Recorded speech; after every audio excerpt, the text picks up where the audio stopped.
UCB Life Issues with Paul Hammond. And as always, a very warm welcome to this week's Life Issues. Now, as we record today, the Police, Crime, Courts and Sentencing Bill, better known as the Policing Bill, is in its final stages through Parliament. It is a bill that has attracted a lot of attention and no small amount of criticism as well, not least because of how it is perceived it will impact protest that causes disruption. Now, I always thought that the whole point of protest, whether you agree with it or not, is to highlight issues by disrupting lives. I mean, how successful would the words of Gandhi or Martin Luther King Jr. have been if they couldn't have disrupted a life or two by peaceful protest? The Home Office spokesman, we did invite them to be a part of the programme, but they declined. They sent us a statement, and they said this: freedom to protest is a fundamental right, but new measures are needed to tackle the selfish minority of protesters whose actions endanger the public, such as those who block ambulances or prevent thousands of people getting to work. On one level, that seems fair enough, doesn't it? Protest is all well and good, but if I need to get to work and somebody has superglued themselves to the train... And yet, throughout history, Christians have been a part of protest. You don't have to go back many decades to find them marching with regard to CND or Make Poverty History or around the world, injustices and abuses against people of faith. And perhaps more recently, we've seen Christians a part of the climate protests that have been happening. So, today in Life Issues, we wonder about protest. Should we? How should we? How far is too far? And is violent protest ever justified? Joining me to explore this and to bring their perspective is Rachie Ross. Rachie is a part of Christian Climate Action, and she describes herself, amongst other things, as an activist and a theologian. Pete Morey is Head of Campaigns and UK Advocacy for Christian Aid, an organisation that has not held back from its opinions of the police bill to the extent that they've said MPs should do the right thing, support the amendments from the Lords and put an end to this dangerous attempt to put restrictions on peaceful protest.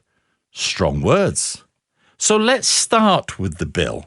Pete, what are your worries about it? Thanks, Paul. There are many worries, but I think it's probably worth starting by just saying how important people's ability to protest is and how central I think Christians and churches have been to movements to protest over so many things for such a long time, as you say. And of course, when we've protested over the years, those have been surrounded by and controlled by, to a certain extent, an existing set of rules. So I think, in a way, part of the problem with the policing bill is a lack of recognition that actually the police have always had powers to manage protests over the decades. And we've seen that, Rachel will be able to talk about that more eloquently than me, but we've seen that in relation to things like Extinction Rebellion and other protests. I mean, even with the tens and hundreds of thousands of us, many of whom were Christians, who marched through Glasgow at the recent climate conference in Glasgow. Of course, all of that was surrounded by police, making sure that, that was done in a safe and legal way. And I think the problem with the policing bill is that it fails to recognise that those rules are in place and, by and large, are working, and seems to think that as a result of a number of different protests that have put considerable pressure on this government, quite rightly, new powers are now needed. And it really does present a significant chilling effect, I think, to the ability for lots and lots of people to be able to speak out and to make their voices heard. So a good example of that is the new powers that are coming into place with restricting noisy protests. Now, I mean, protests are noisy. I mean, anyone who's been on a march or a demo would say that that was the case. And these rules effectively allow the police to look at a future protest and say that potentially could be, far too noisy, far too disruptive, and therefore put a kibosh on it and to stop it from happening. And in a way, what that potentially limits is the biggest, most noisy, most outspoken protests that we often need in society. You think about something like the marches and protests that took place in terms of the war in Iraq. I mean, those are some of the biggest protests we've ever seen in this country. Everyone would have predicted them to be noisy and as a result, pretty disruptive. But these powers would give the police the ability to say, right, well, as a result, we're going to limit that. I mean, can you imagine the impact that that would have had on an issue like Iraq if we'd restricted the ability of those tens of thousands of people, hundreds of thousands of people to speak out in that kind of way? So it's really, really worrying. Although the Home Office do say that these new measures will not stop people, Rachie, from carrying out their, and I'm quoting from their statement again, will not stop people from carrying out their civic right to protest and to be heard, but will prevent large-scale disruption, enabling the silent majority to get on with their lives. You've been on a protest or two, Rachie. What do you think to that? I mean, I agree with everything that Pete's just said. I mean, the scary thing on all of this is that this is a backward step, really, insofar as the police are supposed to be facilitators of dissent. So a lot of the police have been asked, are you happy with this? A lot of them saying, actually, we've never had an easier job than with Extinction Rebellion and Christian Climate Action because of the way that you publicly protest in a non-violent, direct way. So, and then the government are sort of citing that the 1986 bill is now no longer fit for purpose, which just isn't true. So I think that's a sort of bit of a greenwash or whitewashing there. But I think the thing is, it's not lost some of the irony. We have a government that works basically on squabbling. It's an adversarial form of government. They squabble, they boo, they shout, just tune into government question time. And you think, how are you denying the general public the right to noisy debate, which is what fundamentally protesting is? But I do just want to highlight something different here. Protesting in my book isn't the same as resistance. And I think that protesting is when I say that I don't like something. And that's the scary thing, is that Mark Coleman, a friend of mine, a vicar, he's been arrested yesterday for holding a placard which said Jesus wept outside the largest oil depot that keeps oil inside the UK, just standing there on a grass verge. He was standing, saying nothing with a placard. So this idea of clamping down protest is very real. So protest is saying what I don't like. Resistance is saying, actually, I'm now going to use my body as an effort to actually stop this injustice happening. So I think the concern is if there's stopping speaking protest, then what next? So I think it is a very major concern. But it is fair to say, isn't it? I mean, and the Home Office statement referenced there the silent majority. It is fair to say that during some of the Extinction Rebellion and protests, and perhaps to a lesser degree for you guys at Christian Climate Action, but there was... the silent majority were actually very vocal about their opposition to you having the right to protest, block their access to those trains, block the roads when they wanted to get to work. There was this sense of a disparity between the right to protest and the right to get on with your life.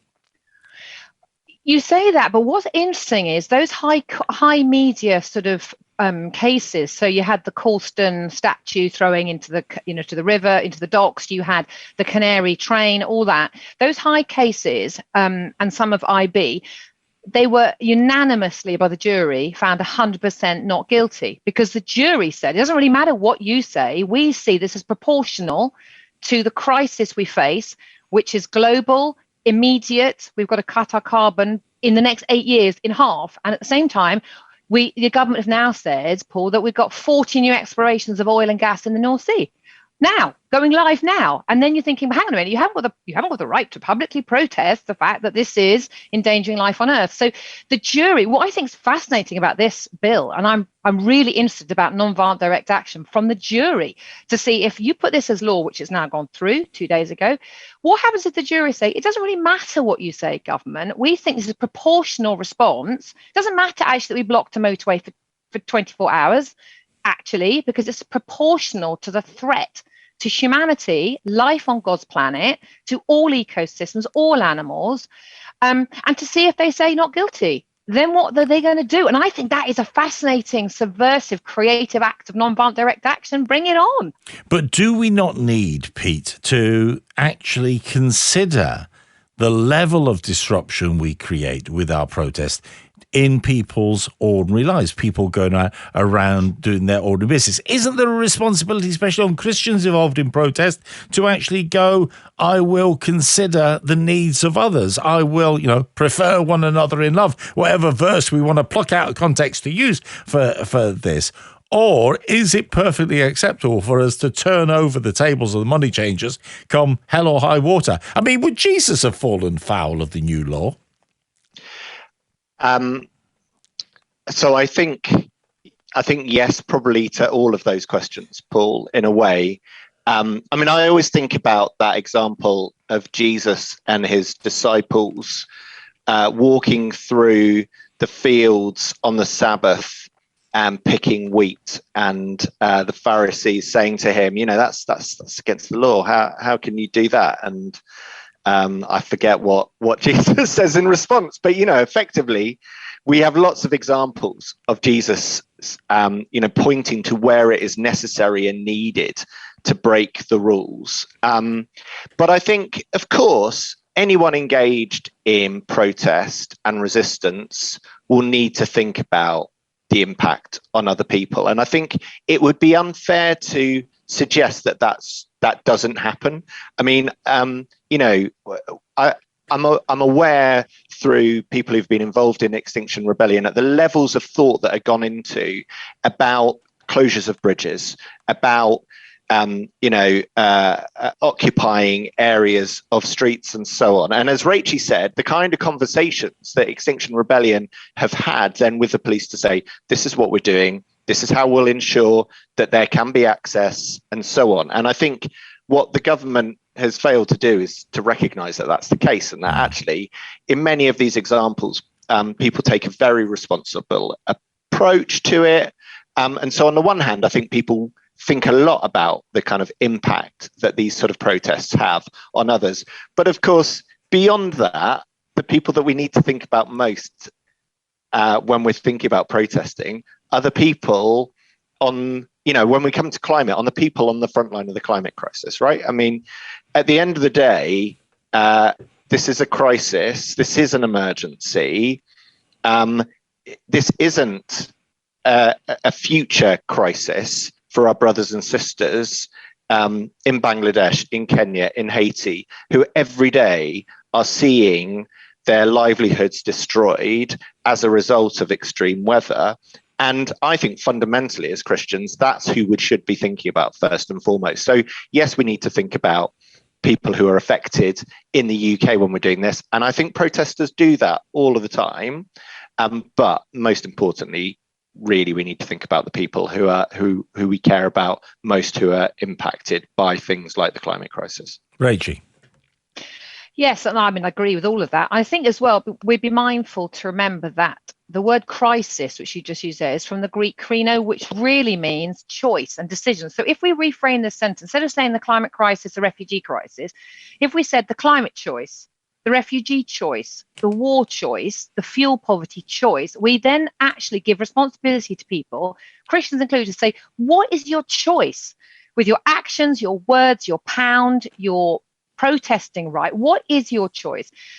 So I think that's really important. And we're called, like you just said there, Pete, to act in love for our brothers and sisters, in Bangladesh already.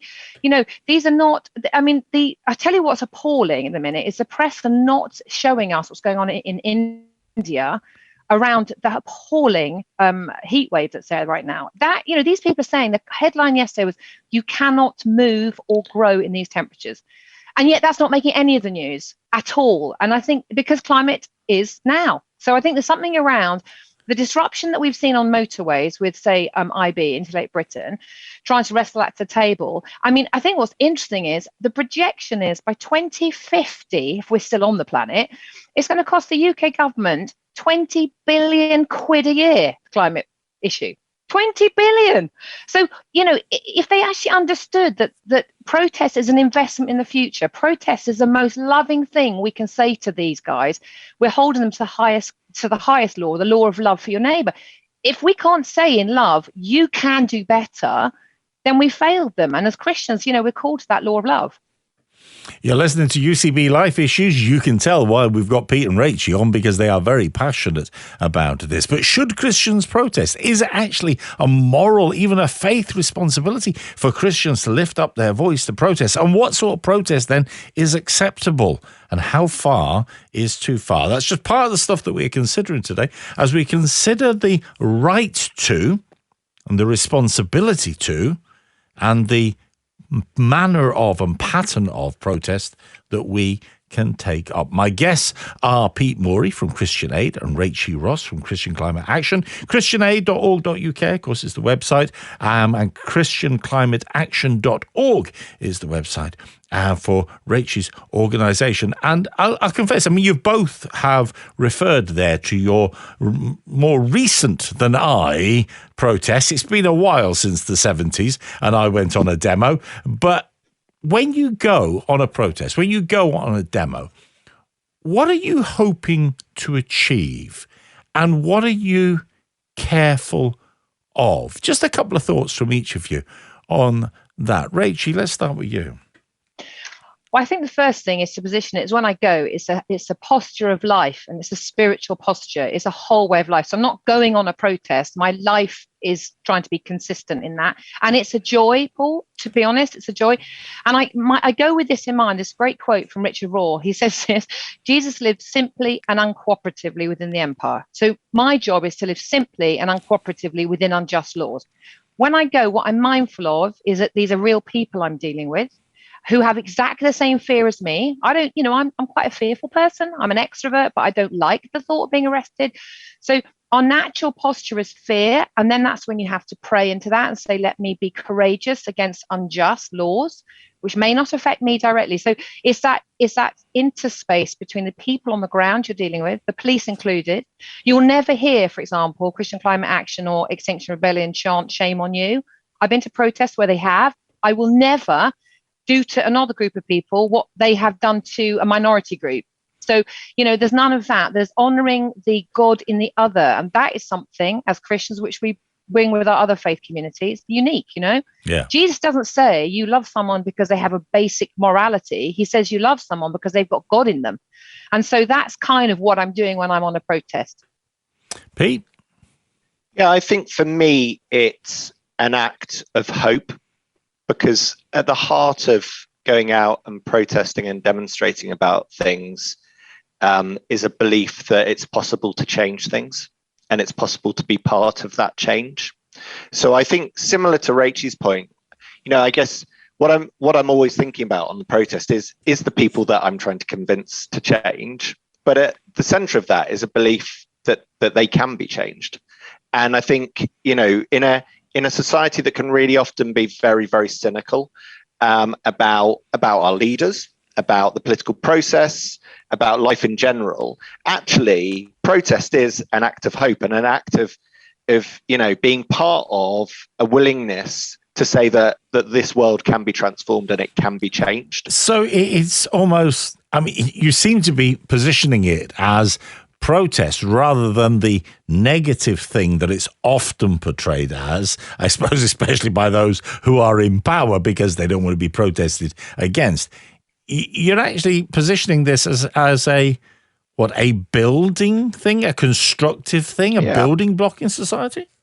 Yeah, I think it is a fundamental part of our society and part of a democratic society. There are different elements of what makes up, I think, a kind of well-functioning democratic society, and that might be Parliament, that might be the law, but actually I think what we might call civil society those of us in, everything from neighborhood groups through to charities, through to, protest movements and so on, we make up this incredible world of civil society that is a fundamental part of what makes a good society tick. And I think you can see that when you look at, other countries around the world where there are issues. I mean, you take the situation in Russia at present. There is very little to no freedom to protest in that country, and that is, that's fundamental to the problems that the Russian people face, because we don't have that. They don't have that ability to do that in the same way. So yeah, I think it is fundamental to how any good society should work. And so that's why things like the policing bill are dangerous, because you chip away at that stuff at your peril, really.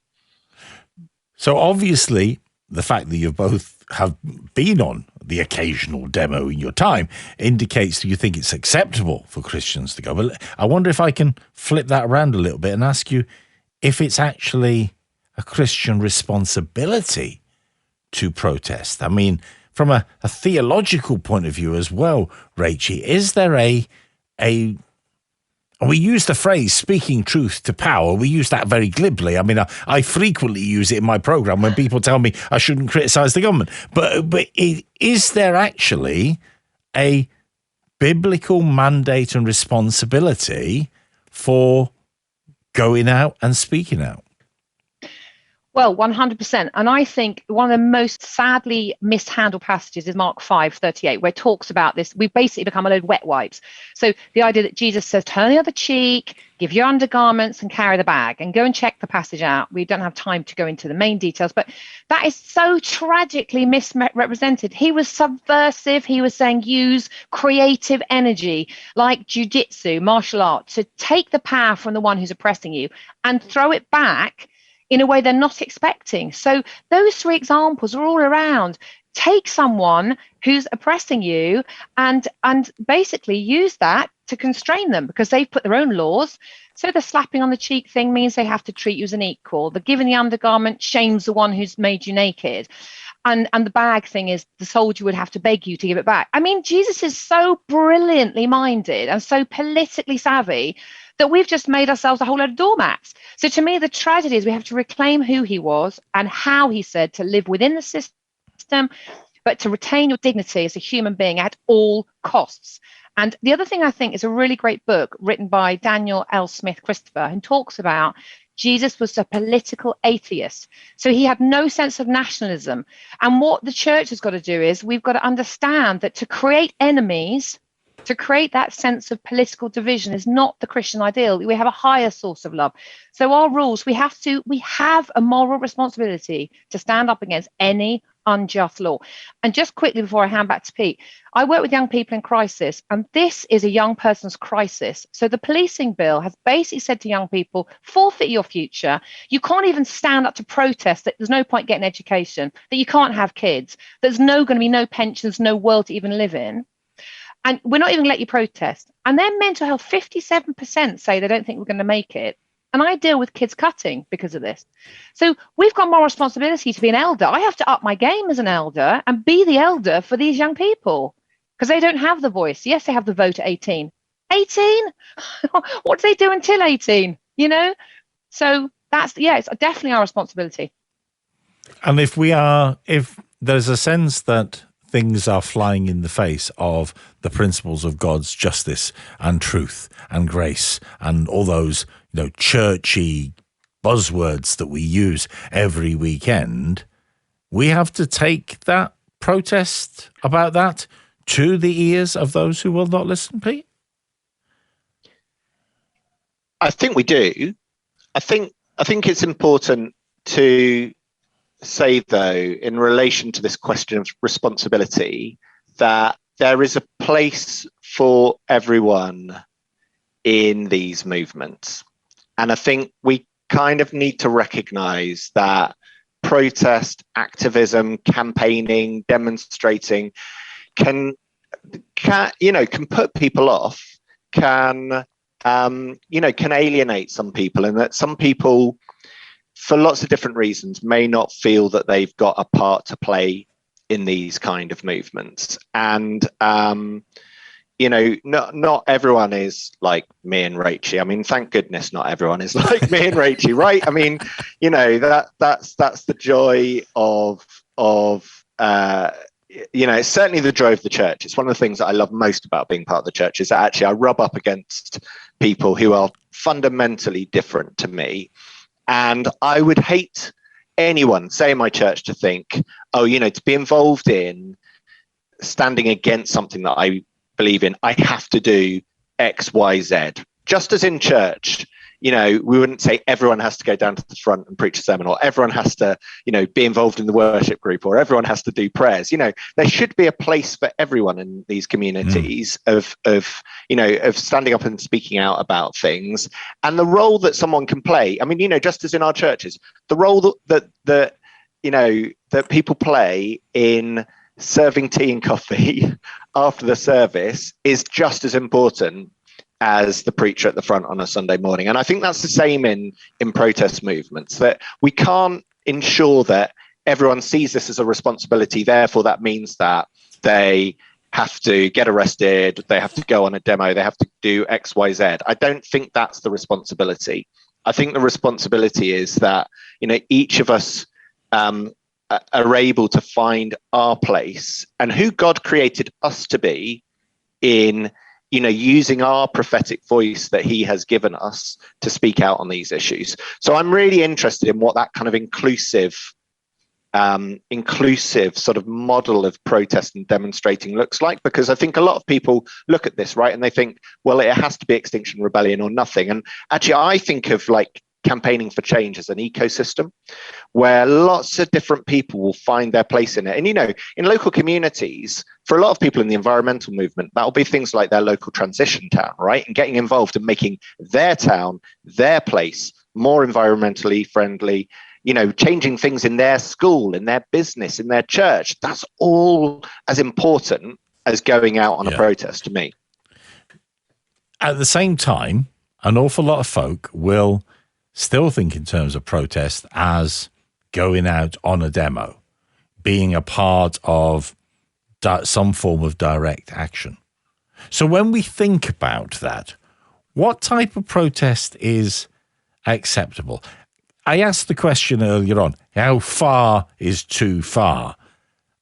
How do we define the limits on what we will do to protest, Rachie?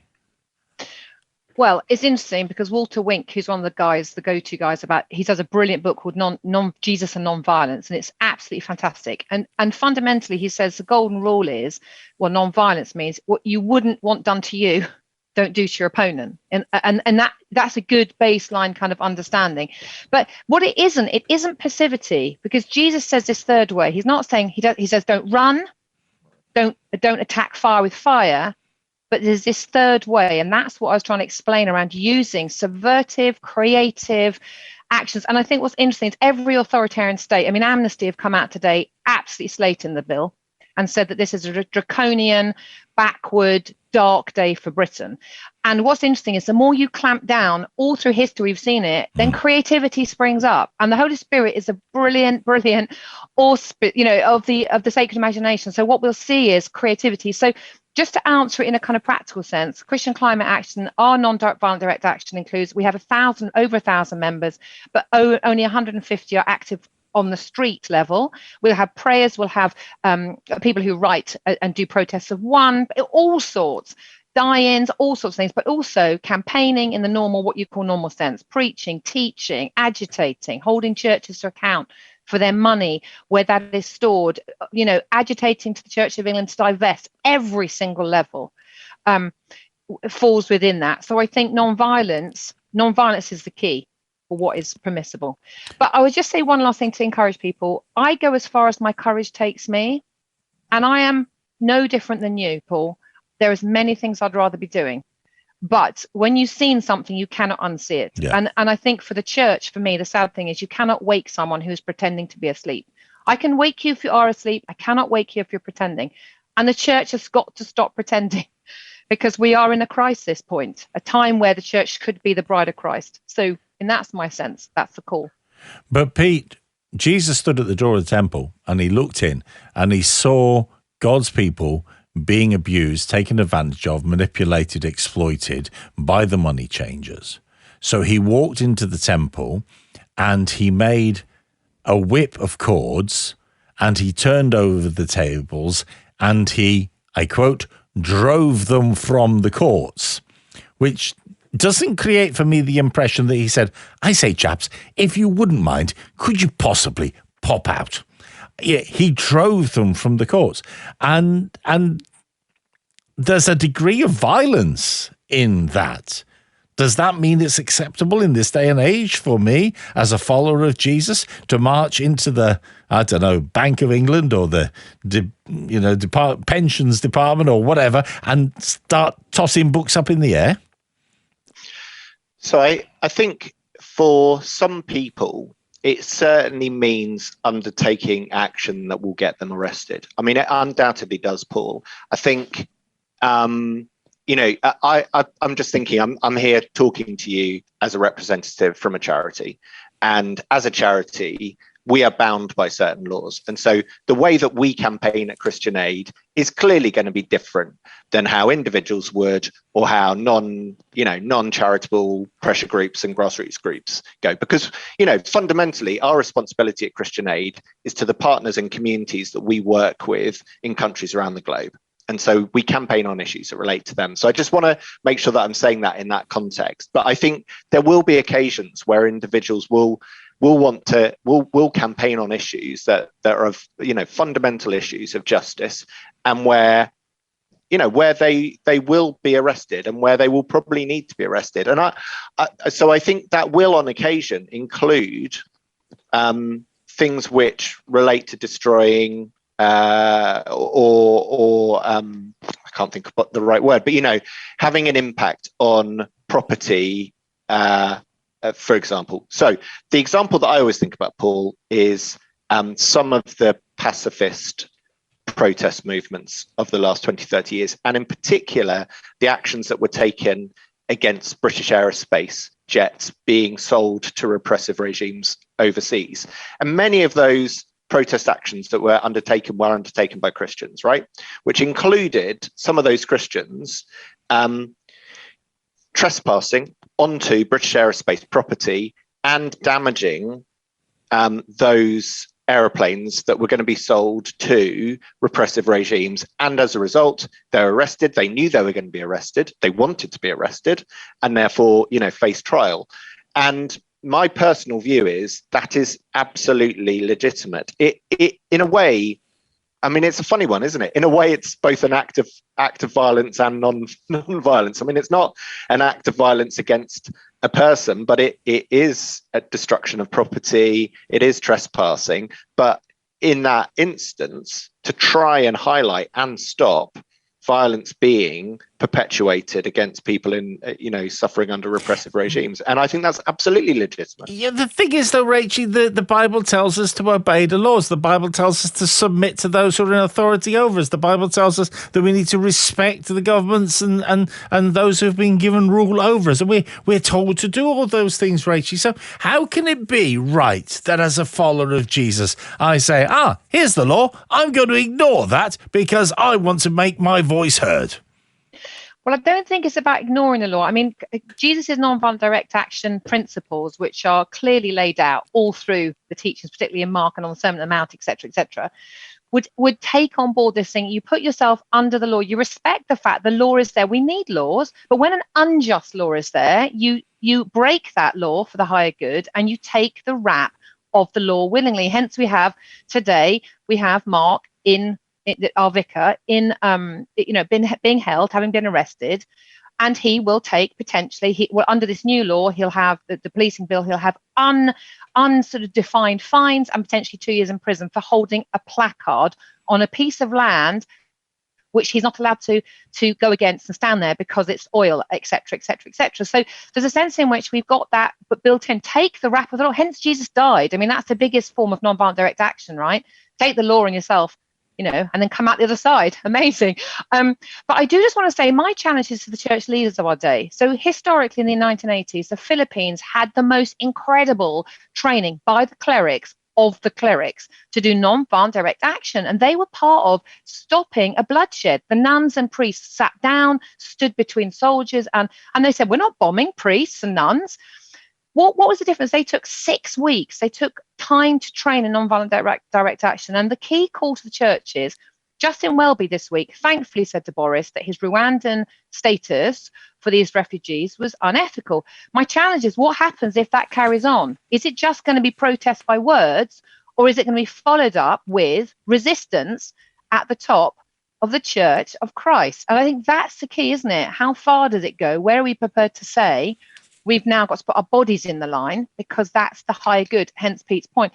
And I guess my last point on that is, Christians say, oh, we want to beat, swords into plowshares, as long as you don't start beating the bombs into plow, as long as you don't actually take action against the planes or the bombs that are doing it. So we're quite sort of, we're not as nuanced as we should be.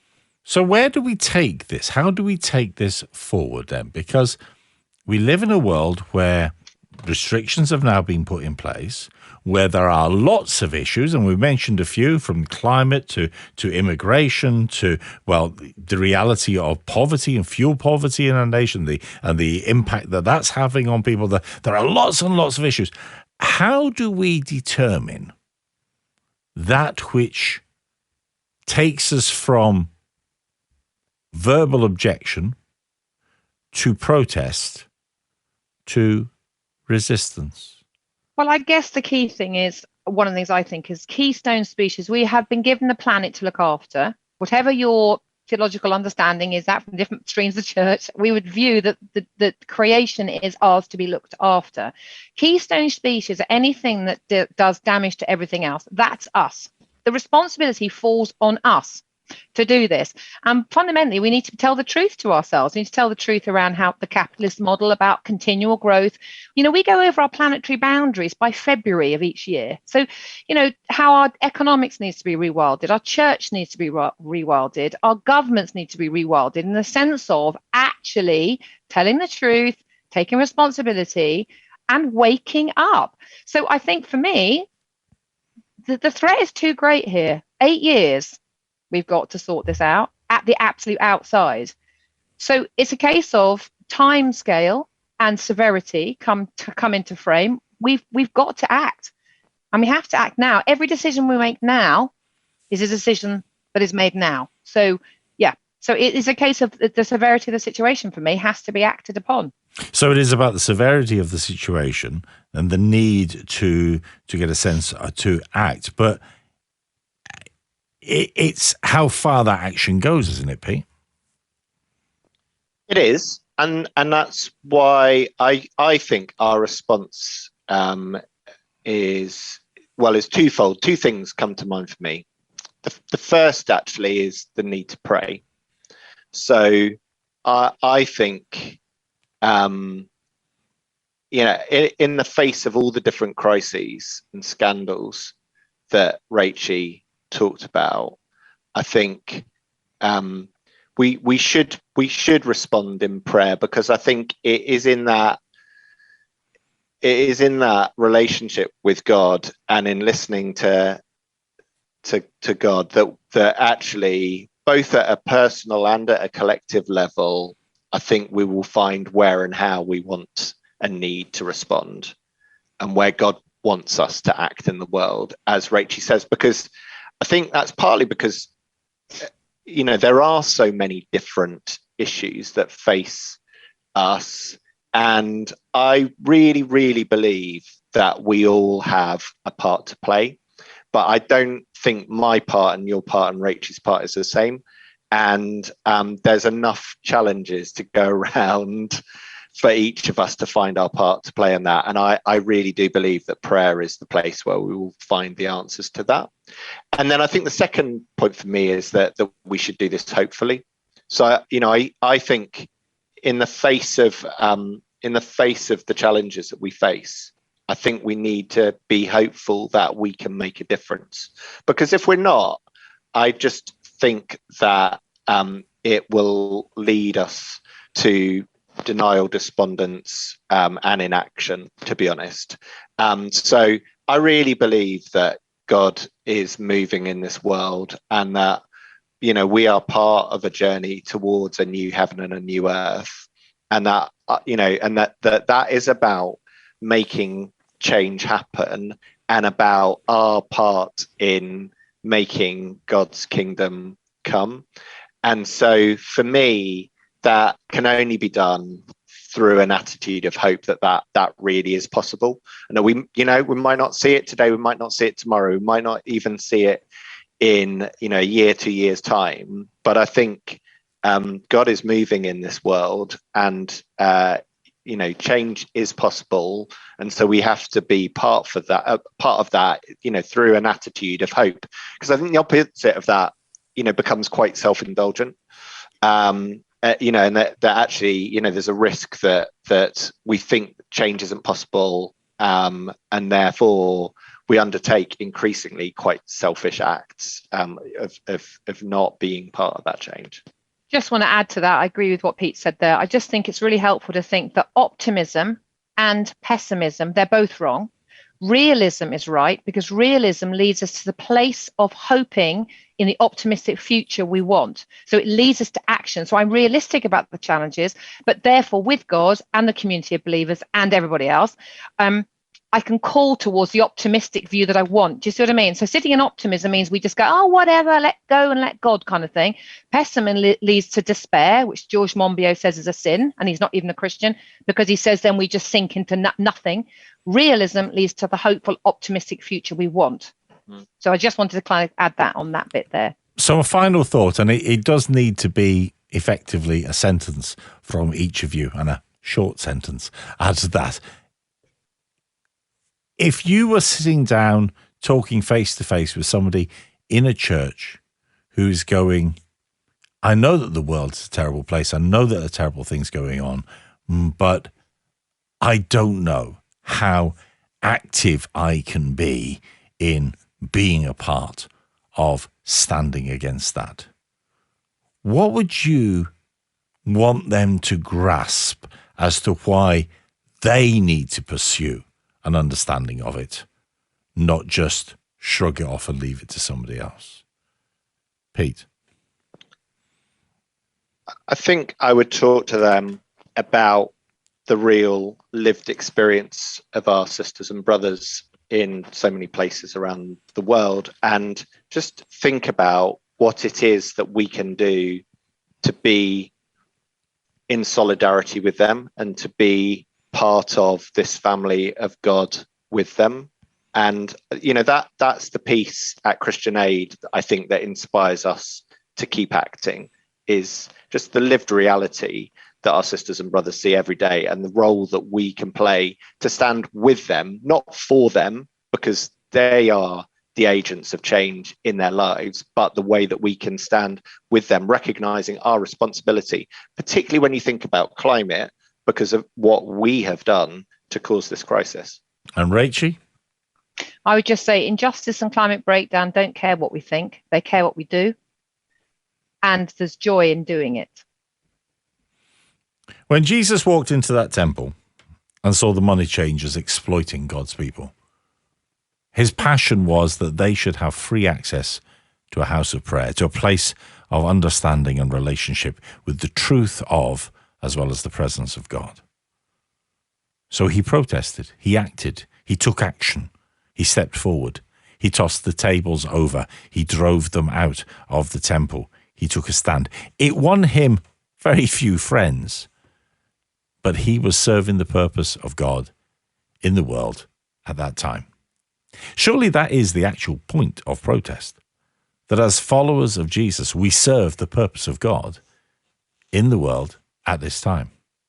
How far we go with that, how far we take that, it probably is down to our particular experience and life and courage and prayerful conviction at any given moment.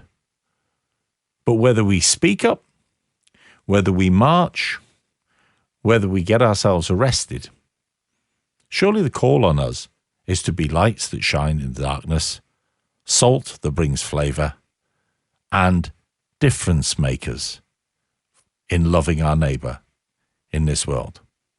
You've been listening to UCB Life Issues.